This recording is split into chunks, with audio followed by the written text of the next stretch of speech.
back with the club, and then drop your elbow onto the toy. Nope, do it slower, not for speed. There, yes, you did it. Watch the replay. Here you dropped your elbow in front of the toy, it feels like. But watch this. When you do this, watch where the right elbow goes. Look, in. See how this elbow is coming in front this way of your abdomen? That gives you more lag, and then the club doesn't get stuck. And see how your elbow is in like this? And the elbow is supposed to drop in front of the stick versus getting where? Stuck, we say. Does it make sense? Can you do it again and then continue through on your swing? Try it again. First, take the club straight back, then right elbow in front of the stick. Okay, now let's take a look at the replay. It's hard to get your elbow there, isn't it? But that's where your elbow should go. And it's funny, the best way I found that I can get people to get their elbow there is by putting this dog toy there, because it gives you an objective, right? Okay, so it's really pretty smart. It works pretty well, because it's difficult to tell people where to put their elbow, to be honest.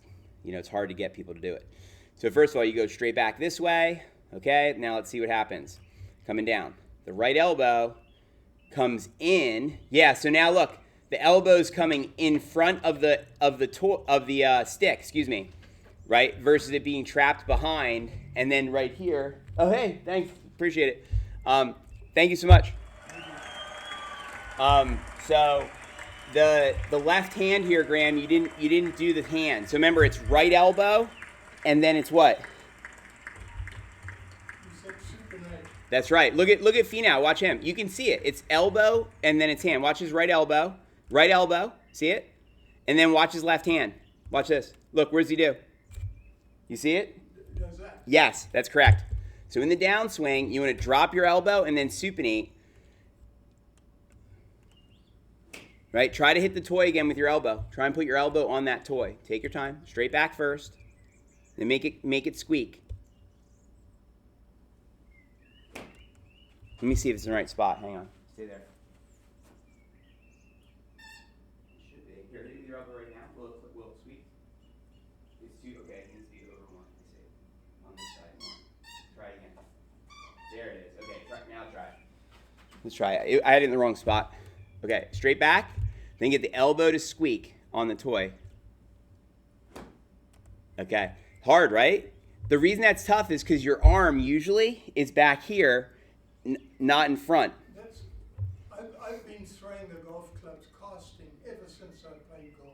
Right. And this is my biggest fault, and it's the most difficult one to fix. I agree with you. Now, look, the good news is you're getting the elbow in front of the stick, right? But here's what's happening. Your hip is still sliding out. Another way to think of this is this. Look, the right elbow, this elbow should come down across your abdomen and get around your hip this way. But look, if your hip slides, your elbow will never catch up to your hip. Look, your elbow's back here, and then where's your hip? Over there. Do you understand? Try and bring your right elbow to your left hip this time. Take your time. Bring the right elbow in front of the toy to the hip. Go slow. Straight back first, and then elbow. That was probably closer. Now, here's what's going to happen, though, and I'm sure of this. All the players I see, as they start working on dropping their elbow in their downswing, they start getting more distance, okay? And the reason is because of this. Watch this. Let me bring up the tracer just a moment. I'm waiting for this thing here. Okay. So I'm going to trace your club head going back in a moment here. Here we go. Okay, so you're going this way.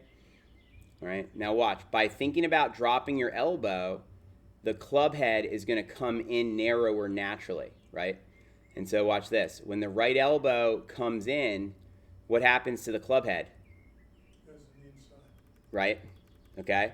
And so that's how we get that wide to narrow arc, is going straight out and then doing what? Dropping the right elbow in. Okay? Let's do it again. I want to help you with the elbow one more time. If you would get in your setup, Graham, please. Ready to go. And then remember, we're going to go. We do it with you. So get ready. We're going to go straight out, straight back, and out here. Okay, now stay there. Now this elbow hit my hand. Bam. You feel that? Yeah. Okay. Let's go forward. Right. Now do it one more time. Go back again. Right. Now let me guide your elbow. So make your backswing first and stop. Wait for me. This elbow should come in this way. You feel this? Yeah. And you're supposed to be here. Do you feel that? Do that again slowly. What I just showed you. Don't go fast. Go slow-mo. Slow motion. Where I put your elbow. Keep going with it. Yeah, that's right. Now watch this, Graham. Good job. This is all power. All the longest players, if you watch them, their right arm comes in like this. Now watch this. This time you did much better because now your elbow, look, your right elbow is in front of your belly button. Do you see this? And now your hip didn't slide. In fact, on the left, your hip cleared better in making this movement. So watch this. I'm going to let me go back here to the setup. One moment here. Okay, you're there. And then watch, coming down, watch. Elbow drops in, and where's your hip go now? And your butt's on the line. The hip is straight. Right. So again, the two things I'm trying to work with you today on, there's two elements that are important right now. It's the setup balance to lift heels, you know what I mean? Right? And then what? And then it's straight back, then drop elbow in front of hip slash. The reason I came up with the squeaker, Graham, is because this rib, for me, has always been sore from golf. Because I do this so aggressively to get the power that literally it's been tender to the touch before. And I realized that's where I've been hitting my elbow on that rib. And so then I was like, well, it'd be great if somebody had something there they could then feel, right? Versus being over here, this is where it's supposed to be, which is, what is that, 7 inches to the right of the xiphoid process. I think it's the 7th rib. Okay, so now